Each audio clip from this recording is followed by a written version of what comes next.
Tayo ang nagpabaya sapagkat, ito nga, na-consume, nakain tayo ng corruption. Ngayon, pinag-uusapan natin ngayon, flood control. Ngayon lang nabuksan siguro dahil talagang nakita, isip-isipin mo na 4 na taon lang, 2022, 23, 24, ngayon matatapos ang 25. 1.2 trillion ang ginugol. Ang ginugol sa flood control. Pero wala kang nakita. Dinaanan tayo ng baha. Nasaan ngayon yung pera na yun? Yun ang nakita, yun ang bumulaga ngayon sa kaisipan ng ating mamamayan. Ito yung baha pala na ito, panggising lang sa atin. Kasi kung hindi bumaha... Baka ginising na nga tayo ngayon eh. Negosyante ka. Huwag mong pakikialaman ng politika. Anong nangyari? Negosyante ka, nagtayo ka pa ng political party. Pagkatapos, ginrupo mo yung congressman. Bata ko kayo, ha? Pagka merong nagpanukala ng legislation na medyo babangga sa interes ng aking negosyo, tumira kayo lahat. Parang lahat yan, opo. Yan ang corruption. Maganda yung negosyo, maganda yung panukala, kaya lang tatamaan yung negosyo niya. Nako. Tao niya, kasi member ng political party niya. Siya nagpanalo doon, halimbawa. Tama ba yun? Ang negosyo. Yung politika. Pag pinagsama mo yan, ayan, mababat-bat ng corruption ang bansa mo. Simulan na kasi ni Sen kanina, yung punto ng may kinalaman sa corruption. Alam nyo, di ba nung Friday na pag-usapan natin, kung wala siguro ang corruption sa Pilipinas, mga 1960, sabi nga natin, nasa pangalawa tayo sa buong Asia. Nagsimula tayo 1965. 1965, opo. Pangalawa tayo sa buong Asia. Kung ang pag-uusapan ay yung per capita GDP. Yung per capita GDP, mga kababayan, ay ito pong buong kinita ng ating pamahalaan, i-divide sa population natin. Noong pong 1965, Japan po ang number 1, pangalawa tayo. Pangalawa Pilipinas, opo. Hanggang sa dumating po ang panahon, unti-unti na po tayong bumabagsak. Tinalo po tayo naunahan tayo. Primero, ang nakauna, Brunei. Pangalawa, ang Singapore. Pababa. Hanggang ngayon ay Singapore na, siguro Brunei, Malaysia, Indonesia. At officially, last month, tinalo na tayo ng Vietnam. Ganun ba? Nung Biyernes pinag-uusapan natin parang, di ba? Binalikan ko eh. So, tayo na pinakahuli. Di ba sinasabi ko, baka? Baka malagpasan na tayo ng Vietnam. Hindi, nalagpasan na tayo last month. Ano ang factor dito kung ang pag-uusapan ay corruption sa pagbagsak ng ating kalagayan? Ang kauna-unahan ay yung corruption nga. Dahil sa corruption kasi... Nakakalungkot, paano susulong ang isang bansa? Na yung perang dapat na gamitin mo pang serbisyo sa kanyang mamamayan at lumaganap ang negosyo. Kasi kung walang corruption, makikita mo magtatribe ang negosyo. Pag malaki ang negosyo, maraming kita. Pag malaki ang kita, yayabong ang ekonomiya. Mas malaking ekonomiya pag dinivide mo. Kasi mas marami na tayong population kaysa ekonomiya natin, babagsak ang ating per capita GDP. So, kailangan itaas mo yung ekonomiya. Paano tataas ang ekonomiya? Sinong gustong mag-invest dito sa bansa natin? Wala na. Sapagkat puro corruption eh. Yung ating infrastructure. Ngayon, nakikita ngayon. Flood control, bagsak lahat. Sinong pupunta rito? Makikita nila yung ating airport, ang mga kalsada, ang mga seaports natin. Yung turismo lang natin, nakita mo? Bagsak na bagsak tayo ngayon. Pinuliti ka na, yung promotion natin, pinakamataas na budget ng tourism, 1.2 billion. Merong isang year doon eh. Akalain mo bumagsak sa 200 million pagkatapos 2025, 100 million. 100 million na lamang. Anong yung polisiya? Pero di ba sa pagpapayabong po na ekonomiya ng ating bansa, ang isa sa pinakamalaking factor sana ay ang construction, paggawaing bayan para ang pera natin umiikot. Ang problema, sa pangyayari ito na napasok ng corruption, Hindi lang naman kasi construction, bagamat ilalatag mo yung tamang infrastructure. Opo, yung mga big ticket projects, opo. Pagandahin mo yung road system mo. Yan, oo. Pagandahin mo yung seaports. Pagandahin mo yung airport. Kasi yung kalakalan, tinitingnan kung paano mo i-move yung kalakal. Opo. Yung port mo, nakita mo naman yung ating pier. Oho. Pagka natambak na yung mga wala nang paglalagyan yun ng yung container. Opo, yung mga container van. So, yung papasok ngayon, alisin mo lang yung container buwan-buwan para makapasok yung barko para ganito paano nga yung sistema, pati yung framework at paraan kung paano nga yung pagdaloy ng negosyo, talagang nandun ang corruption. Oho. Meron kang Bureau of Customs na pinakakorap yata sa buong Asia. Hindi tayo magiging isang bansa na talagang kung pag-uusapan ay pangkabuhayan, ay lalakas kagaya ng ibang bansa ngayon. Pero sa tingin niyo ba, ikaw, Nelson, yung lawak na ng corruption sa atin, may chance pa ba? Ibig sabihin, medyo Paano natin sisimulan? Oo, paano natin masisimulan? Kasi halos lahat na ng sangay, pati sektor, di ba? Oh. Pati media, may corruption Kailangan lang magsama-sama ang mga Pilipino na kung makilala nila na ang problema natin talaga ay corruption, mag-isip-isip na tayo. Gumawa na tayo ng paraan.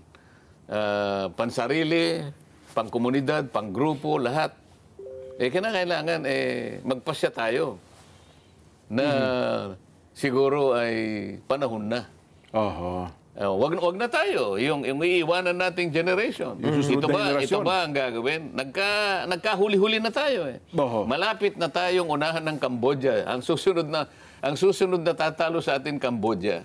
Nako. Tapos, isip-isipin mo, pangalawa ka sa buong Asia. Ibig sabihin nun, Southeast Asia, #1 ka. Opo. Pagkatapos, mapupunta ka sa bandang ilalim. Anong ginawa mo bilang isang bansa? Baka pati Timor-Leste, lagpasan na tayo. Isip-isipin mo, 1965 din. Opo. Agricultural economy tayo. Mayaman ang ating lupa. Mayaman ang ating kabundukan, mga mineral, nandyan, karagatan natin. Yung ating populasyon, bata pero matalino. Nasa atin lahat ang mga factors para tayo ay pumalaot na isa sa pinakamalalaking ekonomiya. Ilang dekada lang iniwanan tayo ng Singapore, milya-milya. Naging tiger economy. Iniwanan tayo ng China, ng Taiwan, ng Singapore. Tayo ang nagpabaya sapagkat, ito nga, nakain tayo ng corruption. Ngayon, pinag-uusapan natin ngayon, flood control. Ngayon lang nabuksan siguro dahil talagang nakita, isip-isipin mo na 4 na taon lang, 2022, 23, 24, ngayon matatapos ang 25. 1.2 trillion ang ginugol. Ang ginugol sa flood control. Pero wala kang nakita. Dinaanan tayo ng baha. Nasaan ngayon yung pera na yun? Yun ang nakita, yun ang bumulaga ngayon sa kaisipan ng ating mamamayan. Ito yung baha pala na ito, panggising lang sa atin.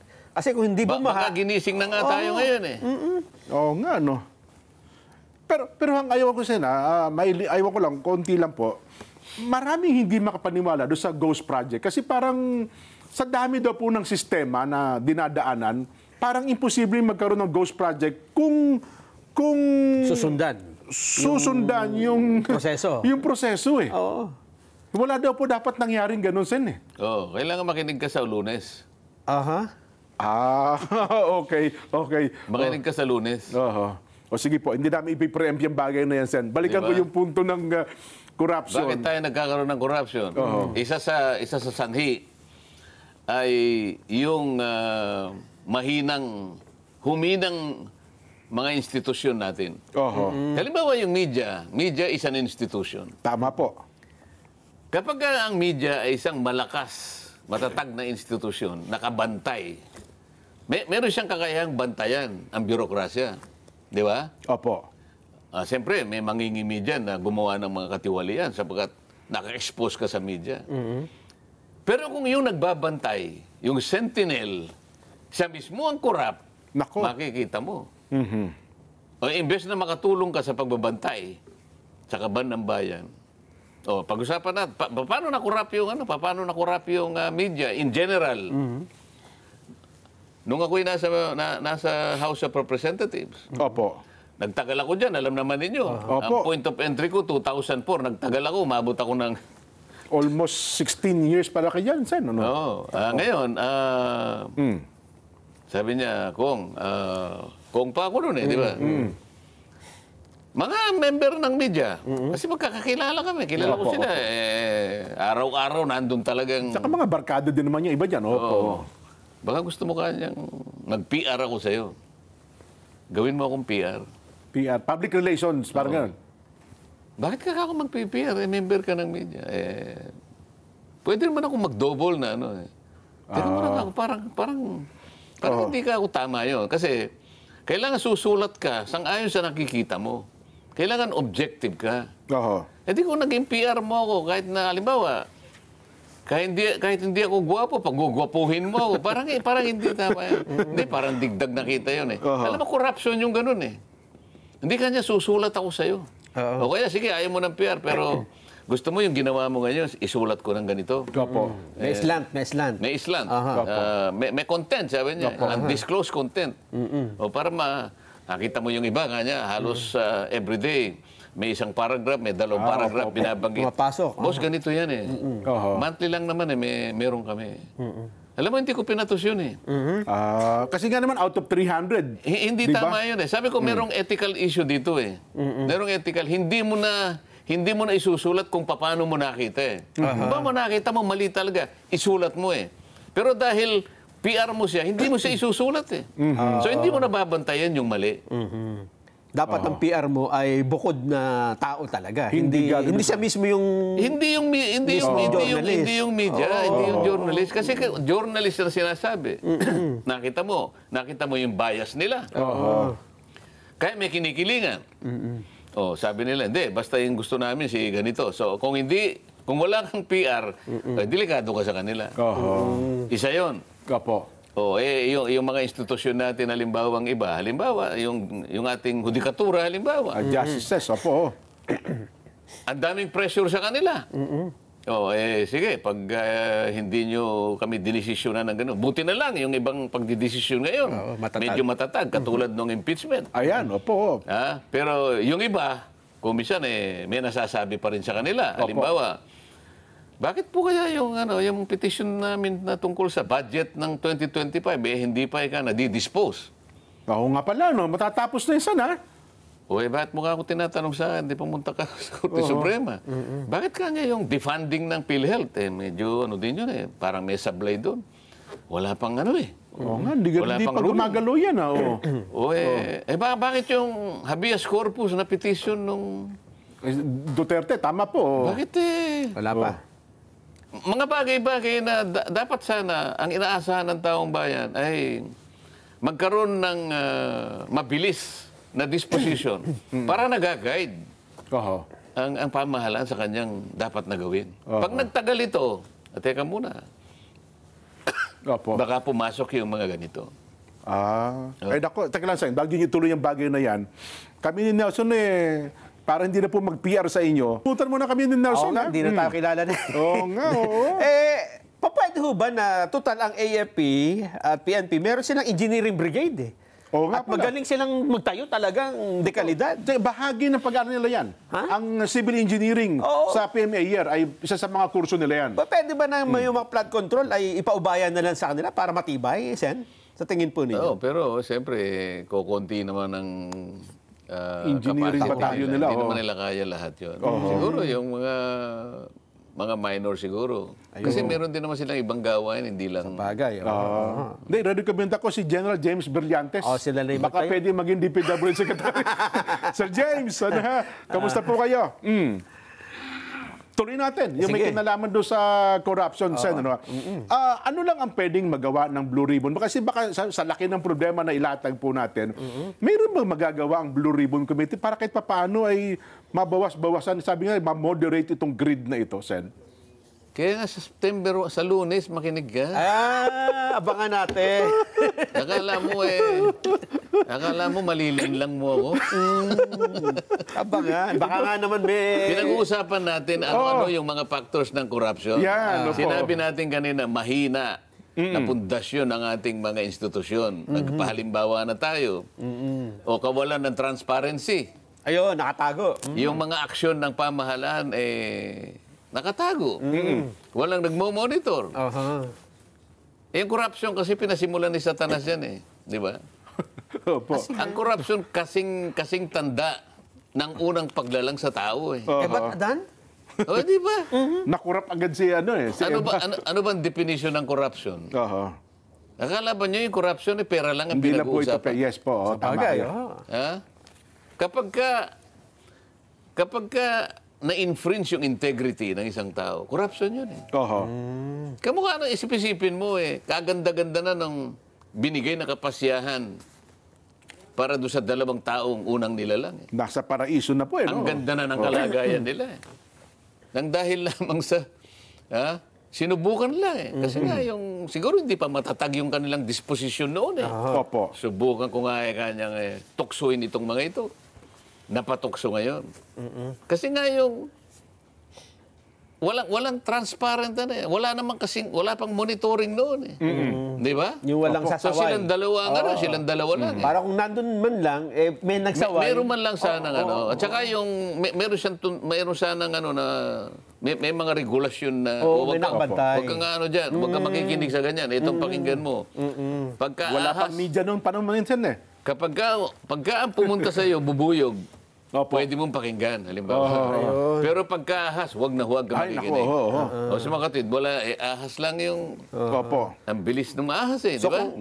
Kung i-apply natin sa flood control projects, Oo, dapat merong mga regulasyon na makikita mo yon. Oho. Nasa September 1, sa Lunes, sasabihin ko. Ayun, yung mga regulasyon na yun. Oo, para yung transparency, kitang-kita. Kasi pag nakikita mo, nakabuyang yan sa mata ng publiko, hindi siya nga makagalaw ngayon. may nakabantay. Teka muna. Nakabantay pala si Marcoleta. Maano ka ngayon, may deterrent ngayon yan. Dapat ganun.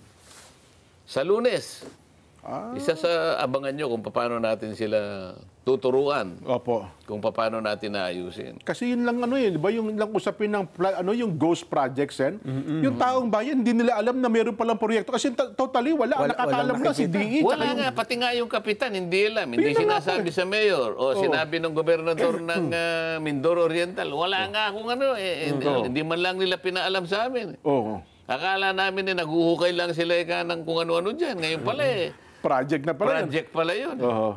Anong malay namin? Akala namin na naayos lang yung riprap, hindi pala flood control. Paano magkakaroon ng flood control dito? Sabi gano'n. Pati nga ho ata yung may-ari ng lisensya hindi rin niya alam na Ginamit. ghost project pala yung niya eh. Ganun nga, sapagkat diba? tinatago nga, wala nga transparency. Pero kung nagbabantayan, alam mismo ng tao, pati tao nakikibantay na eh. Yan, oho. O isa yan sa magiging paksain ng ating Sa Lunes. Habang kinukunan natin sila ng input, ng sagot, Opo. sinasabihan, hindi ba dapat ito ganito? Yan. Para pa hindi lang yung nagtatanungan, pati yung paraan. Oho. Mula sa kanila din. Isa-isang nalalaman ng tao, ganito pala dapat. Concentration of power, isa yan. Nako, opo. Isip-isipin mo, gobernador ka, yung anak mo, mayor ng 2 munisipyo, Oho. Nako. yung asawa mo, congresswoman. Paano hindi mo makukurap? Wala na nag-check sa inyo eh. Magkakakutsaba na no? Oo. Ha? Ito yung mga dapat na maiwasan. Nung isang araw, diniscuss natin, yung politika at saka negosyo. Nagkasama na. Kasama kasi rito, example ito. Opo. Oho. Negosyante ka. Huwag mo pakikialam ba ng politika? Anong nangyari? Negosyante ka, nagtayo ka pa ng political party. Ayun. Pagkatapos, ginrupo mo yung congressman. Bata ko kayo, ha? Pagka merong nagpanukala ng legislation na medyo babangga sa interes ng aking negosyo, tumira kayo lahat, ha? Arang lahat yan, opo. Yan ang corruption. Maganda yung negosyo, maganda yung panukala, kaya lang tatamaan yung negosyo niya. Nako, oho. O tao niya, kasi member ng political party niya. Oho, siya nagpanalo doon, halimbawa. Tama ba yun? Ang negosyo, yung politika. Pag pinagsama mo yan, ayan, mababatbat ng corruption ang bansa mo. Pero sa iba dyan, medyo yung pinagandaan tawag, lobbyist po ang tawag nila doon. Pareho lang yun. Ganun ba? No, si Nelson, halimbawa, Yan, oo. negosyante. Malaking negosyo, mga oligarchs ito eh. Yan. Kaya, halimbawa, Nelson O. Lubao, yung O, oligarch. Yan. Oligarch. Ang gagawin niya, paihiram niya yung executive niya. Pa-appoint niya ngayon na secretary ng ganito. Ayun. O, hindi kayo na-influensyahan mo ngayon kasi ikaw ang may-ari ng... Totoo. Ikaw ang tagagawa ng kuryente. Pina-appoint mo yung bata mo para ikaw ang Department of Energy. Oh, ERC, totoo. aha. May ERC. Ikaw mo nagre-regulate ngayon ng rates ng distribution utilities. O di ngayon, puro para sa'yo. Oho. So, imbes na makinabang ang taong bayan, yung negosyo mo, pinakita. Hindi pwede yung gano'n. Oh, another one, cultural acceptance. Ayan, ang matindi. Ito, Yan medyo ang mahirap. malalim na ito, Sen. Talaga pong yan ang kalakaran eh. Tanggap po yan. So parang tinatanggap na ba ng taong bayan ito? Yung lagay system? Nako. O, pupunta ka sa gano'n. Boss, ka nang pumila. Ito, SOP na eh. Boss, ikaw na ang LTO. Kailangan na walang ganito sana. O, kaya lang, boss, yan po yung kalakaran. Standard na. Total naman po barya-barya lang naman po yan eh. Pero yan ngayon, dyan sa social fiber mo, dyan nauhulma. Oho. Yung ugaling ganyan. Kaya hindi na kanya. Kaya kahit binatikos mo, parang akala mo walang kabagay-bagay. Hindi, kalakaran yan eh. LTO yan eh. Bureau of Customs yan eh. Di ba? Sabi nung iba, may kasabihan daw dyan eh. Ba't pa ako magpapakapagod? May gagawa namang iba. Barya lang ang katapat. Di ba? Social Diba? acceptance. Social acceptance eh. Sen, tama. Oh. Political patronage. Oh. Yan. Oho. Ayan, boss. Akong bahala sa'yo, ha? Oho. Ito yung gagamitin mo para ikaw ay dito ka, i-appoint kita na ganito. O in-appoint mo chief PNP, halimbawa. Sa palagay mo ba, merito ang pinag-uusapan? Oho. Kaya nga merong CA, Commission on Appointments. Yan. Nabanggit na naman ang Commission on Appointments. Di ba? Medyo, yung sugat na nandun baka maano na naman, di ba? Opo. Mabuhay na naman, oh. Nagkita-kita kami uli, yung organization namin Oho. Nung nagpasya yung walang pasok dahil may bagyo. Opo. Wala naman bagyong dumating eh, di ba? Wala, oh. Wala. Pero nag-o-taking pala kayo dun eh. pero pinag-report kami sapagkat constitutional eh. Kasi nakasulat sa constitution within 30 days. Obligado pala. Oo, kaya kahit na bumabagyo, kinancel lahat ang mga gawain namin, yun lang, mag-organize ang CA. Member ng... Para hindi kami makalabag sa saligang batas. ito yung part ng Senate Sen. Hindi lang yun, pati yung Meron, ayun. yung buong komisyon Buong- nandun. So, yung 12 Oho. membro ng House, Opo. contingent, 12 rito, para ma-establish, Oho. para ma-create ang Commission on Appointments. Oho. So, yun pala ang nangyari doon. Kaya pala may nakita ko mga pictures na nag-oath taking pala kayo. Oo. Ang tanging gawain niya ay para sa ganon, doon mo makikita na kaya ka hinirang ng Pangulo because ang pinag-uusapan natin ay competence at saka merit. Opo. Hindi dahil kumpadre ka niya. Dapat wala yung political patronage eh. Yun ang sasala, no? Yung CA. Oo. Ikaw ang tagasala dyan. Yun ang trabaho mo. Hindi kayo nagpunta dyan para gumawa ng batas. Hindi. Oho. Ito yung prinsipyo ng checks and balances. Oho. In-appoint ng presidente, ano ang balancing factor? Teka, kikilatisin namin yan. Oho. Yun ang gawain ng Commission on Appointments. Ayun. Sa mga binanggit yung mga factors ng corruption, alin dyan ang... Kasi parang ang dami no? Alin dyan ang dapat na mauna ko? Kasi kung parang sa isang dyan, di ba? May pundasyon eh. Hindi, wala namang dapat mauna. Lahat i-address na dapat ma-address ganito. lahat. Oo. Alin dyan ang pinakamatinding dapat na Lahat. ma-knock out? Lahat kinakailangan. Kasi pag naingisa nandyan, nandun pa rin. Nandun Lahat pa rin talaga. manakaut lahat. Nakikita ko kasi Sen dito sa flood control project, nung ito ay mabunyag, parang parang... Dahil nga walang transparency, walang nagmo-monitor, di ba? O yun naman. parang magandang simula ito. Ngayon may nagyayabang. Mabasahin mo yung dyaryo ngayon.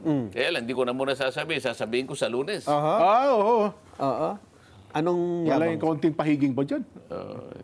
Makinig kayo. Ayun. Puro ganyan eh. Lunes pa, alas 9 ng umaga. Ang sabi tuloy ni Karay Herrera Sen, Oo. ay binabati niya ang kanyang 3 anak na si Raymar, Jeff at Dandan. Bakit tatlo lang ang Salamat. binabati niya? 18 lahat dyan. At iniimbitahan kayo, Sen, kung bukas, Bukas pala, ay bukas, libre oo. kayo Oo. sa anniversary ng King's Empire. Sa kondisyon na ang batiin mo, 18, hindi 3. Karay, Karay, pakitext mo yung ano pa. Yung siyang, 15 pa. Tatlo yan eh. Oo nga. Tatlo pa lang, di 15 pa kulang. Bakit ka mo 3 lang ang binabati mo, 18 lahat yan? Yung 15 pa, pakitext na lang. Meron ba tayong nakuha ba natin? Yung bosses ng dating Chief PNP, may concern na rin siya ngayon para sa flood control. Si... PNP Chief General Nicolas Torre. Ano sabi niya? Mamaya, iparinig ka natin, magbabasa lang tayo. Direct, naka-ready ba yun? Meron siyang mensahe pero parang may pasaring eh. Pupunta siya sa Blue Ribbon? Hindi ko lang alam. Mamaya, direct, basa lang kami ng mga reaction, ha? Sabi ng ating mga reactors, B, Senator Marcoleta na lang, mas tiwala ang taong bayan. Antonio Delfonso Legaspi, City Albay. Hindi na po. Tama na yung kay Senador Marcoleta na Blue Ribbon. Alfonso Jurado, Bambang, Santa Cruz, Maynila. B, hindi na po kailangan. Respeto naman sa chairman ng Blue Ribbon Committee, Robert Cabral, North Point, Hong Kong. Hindi na po kasi mas naniniwala kami kay Senador Marcoleta. Mabuhay ka, Sen. Ruel Bilbao ng Dubai. No need. Let the Blue Ribbon Committee of Sen. Marcoleta handle it.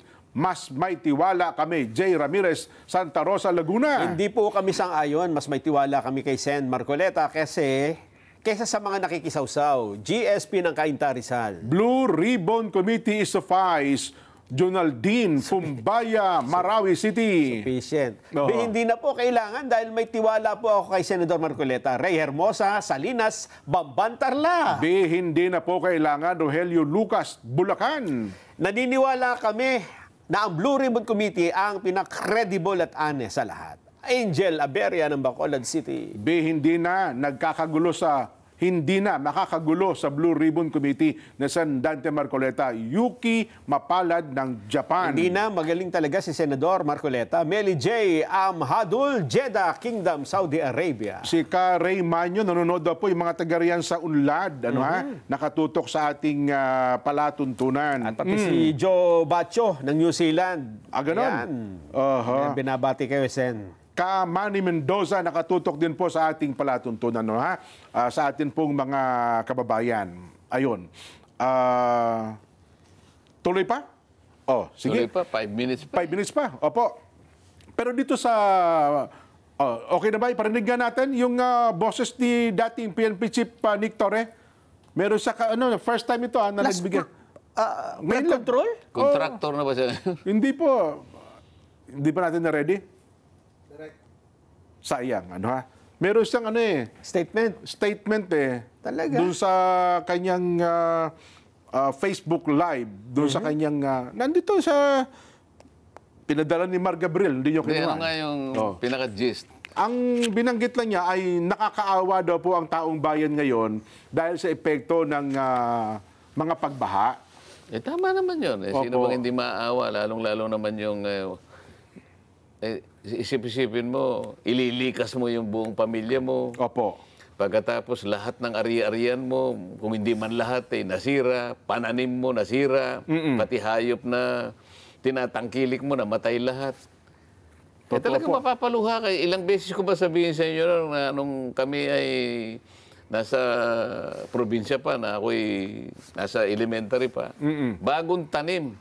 Kumisa naman ay halos magbubunga na yung aming palay. Bigla naman darating itong baha na ito. Naku, maluluha At kayo talaga. makikita mo, pag naiisip ko yun, alam mo, naalala ko yung tatay ko, yung hirap niya. Pagkatapos, nakita mo, nandun na lang siya doon sa kanyang tumba-tumba. Meron siyang maliit na tumba-tumba. Yun ang pinakakawawang nakikita ko. Yun ang tagpong na kalagayan na pag tinignan ko ang tatay ko. Alam ko eh. Oho. Alam ko, talagang yun ang simula na naman ng paghihirap na. Yung buntis na yung palay mo, ilang linggo na lang aanihin na, no? Paano yun na lang inihintay mo na makarecover yung pagkain ng pamilya niya. Totoo. Yung iba, maring maibenta namin. Ando na lahat eh. Lahat nung ginugol niya, inutang niya, lahat. Pagkatapos ngayon, isang araw lang, masisira ang buo. Lalos, ano? Ay, nako. Si Kuya Vince Agabaw. Kuya Vince, maraming salamat. Nakatutok din daw ang pinakabatang mayor sa bansa ngayon at the age of 21 years old. Si Mayor Jamila Ruma ng Rizal, Cagayan. Sa edad na 21 anyos. Aba talaga naman, siya daw pala ang youngest mayor sa buong bansa ngayon. Ayan, ano ha. Ilang edad yung nakalaban niya? 85 years old. Pinakamatanda naman. Hindi ko lang po alam. Di sinabi ni Kuya Vince, ano ha. Si Arvin Tan. Arvin, maraming salamat at magandang hapon sa inyo. Si Tatay Juan. Sabi naman ni Tatay Juan, sa Kanaynayan, Santa Cruz, Zambales, Sen, dito po sa amin sa Zambales, 10.50 per kilo ng bigas. Hindi pa po nabilad. Balay. Per kilo ng palay pala, Sen. Yun. 10 pesos 50 centavos. Yan ang sinasabi natin. Paano mabubuhay ang farmer, Jen? Yun na nga. Isip-isipin mo, pinakamababang production cost mo, 22 pesos. Hindi ka pa nakabawi. Totoo. Sabihin mo na lang, 11 pesos. Hindi kalahati lang ng production cost mo. Yung 11 mo, Totoo. negative ka. Kaya pala nagpapadala ko ng bigas kay Tatay Juan. Sabi niya, Jen, pasensya ka na muna. Wala ako. May papadala bigas sa inyo. Kaya nga sabi ko kanina sa inyo, ang kalagayan ng pagsasaka sa ating bansa, subsistence farming. Para lang pambuhay lang ng pamilya niya. Hindi ganun ang dapat eh. Kailangan buhayin mo ang pamilya mo, buhayin mong ekonomiya, buhayin mo ang bansa mo, mag-contribute ka doon sa ekonomiya ng bansa mo. Hindi ganun eh. Palubog eh. Ayun. Sabi po nung mga taga riyan sa Central America, Sen, sa ano daw po Teka, Central America? Opo, ang ka Roger Valdez. Saan yan? Costa Rica, Panama? Panama daw po. Sabi niya, Panama. nakadalo na po ang Kong Dante dito sa amin sa Panama City. Ayun, natatandaan nila. Nakadalawang beses akong dumalo dyan eh. Ayun, tandang-tanda daw po ng ka Roger Valdez. Spanish ang ano eh. Ganun ba? Si Padre.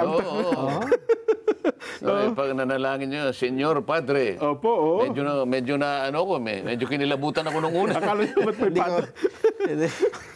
Hindi sa parinig. Opo. Sa Sariaya, Quezon naman daw po ay ang Boss Moto. Ayan, Boss Moto, mga taga riyan po sa Sariaya, Quezon. Happy birthday na rin kay Rico Melgar, Jen. Ito naman ay sa Quezon East. Ayan, Ang bumabati ang kanyang pinakamamahal na misis, si Ka Mary Ann. Rico, magandang hapon po. At si Janelle Aberisa pala.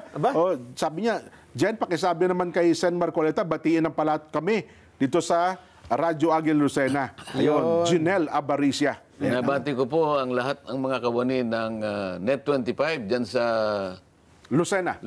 Opo. Ako, nakarating ako dyan, Jen. Ganun po. Oo, pinadalan pa ako ng... ano na yung pansit dyan?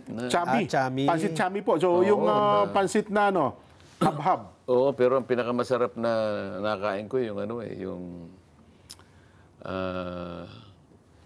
yung karning ba? Crispy pata ho. Crispy pata. Crispy pata ng Candelaria. Paano ba nila piniprepare yun? Napakalambot. Pati buto lumambot eh. Opo. Paano kaya? Tanungin natin si Kuya Luding, Sen. Kasi si Kuya Luding ata nakakaalam ng sikreto niyan eh. Patawag mo sa... Kay Kuya Luding ba yun? Kay Kuya Luding ho, at saka si Mayor Maki nakakaalam Hindi yun ko malaman kung paano ang ginawa na pati yung buto. Malambot. Malambot eh. Tsaka malasa-malasa. Yung lasa. Talaga. Ang malungkot, hindi nyo napapasin, nakakarami na kayo. Bawal na pala. Resulta na po ng ating Vox Populi. Sang-ayon ka ba na magtayo pa ng Independent People's Commission para imbestigahan ang anomalya sa flood control projects? Senador Kiko, Sen Tito Soto, ang nagsabi ng opo, sang-ayon kami, 0% ang nagsabi ng hindi na po kailangan 100%. Yan po ang resulta, Sen. Mukhang mabigat po yung nakaatang sa inyong balikat, Sen. Ang inaasahan ng ating mga kababayan. Sinabi naman natin, Basta pagtulong-tulungan natin, lalong-lalo na po yung taong bayan, walang hindi natin maayos, basta pagtutulungan lang natin. Oho. Yan ang pinaka-importante. Ayan. At ito daw po, Sen, pasensya na kayo at ito'y bahagi ng Happy corruption sa birthday amin ni kay Nelson. Brother Mike Ramos ng Banlat, Nueva Ecija. Belated happy birthday sa kanyang misis na si Sister Faye Ramos. Happy viewing sa Ramos family at happy viewing din sa mga taga-lokal ng Banlat, Nueva Ecija. Happy viewing kina Brother Melesio at Tita Mids Salinas ng Binyan City, Santa Rosa, Laguna. Happy birthday kay Gigi Yabut. Advance happy birthday kay Rodri Hernandez. Happy birthday sa ating masipag na correspondent ng Batangas, Emar de la Vega. Oho. Happy 75th anniversary, lokal ng Kalubawan, distrito ng San Carlos City, Pangasinan. Happy viewing to Abed Dula and family ng Angeles City, Pampanga. Ayun, si Kaabed. Salamat po ng marami. Bago na tayo magtapos, wag niyo na pong i-open yung yung online na wrapper. Ano ba 'yan? Wala, pabagsak na po yan. Huwag nyo na po, kasi ang dami nagme-message sa atin. Ang dami ho nagme-message sa amin. Huwag nyo patulan. Huwag nyo na ho patulan kasi talagang ginawa nila yan. Tingnan nyo na lang, ano mo. Meron silang post dyan 16 hours ago eh. Oho. Ang nag-like, 6. 6 mo po. Kaya mga ilang buwan lang po, magsasara na po yan. Wala na wala na nagpa-follow. May binubuhay po nila yung mga issue para ma-curious kayo. Wag ho kayo magpa-bait sa kanila. Yes. Opo, wag ho kayo magpa-bait. Alam niyo na. Wag na po kayo magpa-bait. Basta ayusin na lang po niyo yung masarap na hapunan niyo. Yan. Masarap.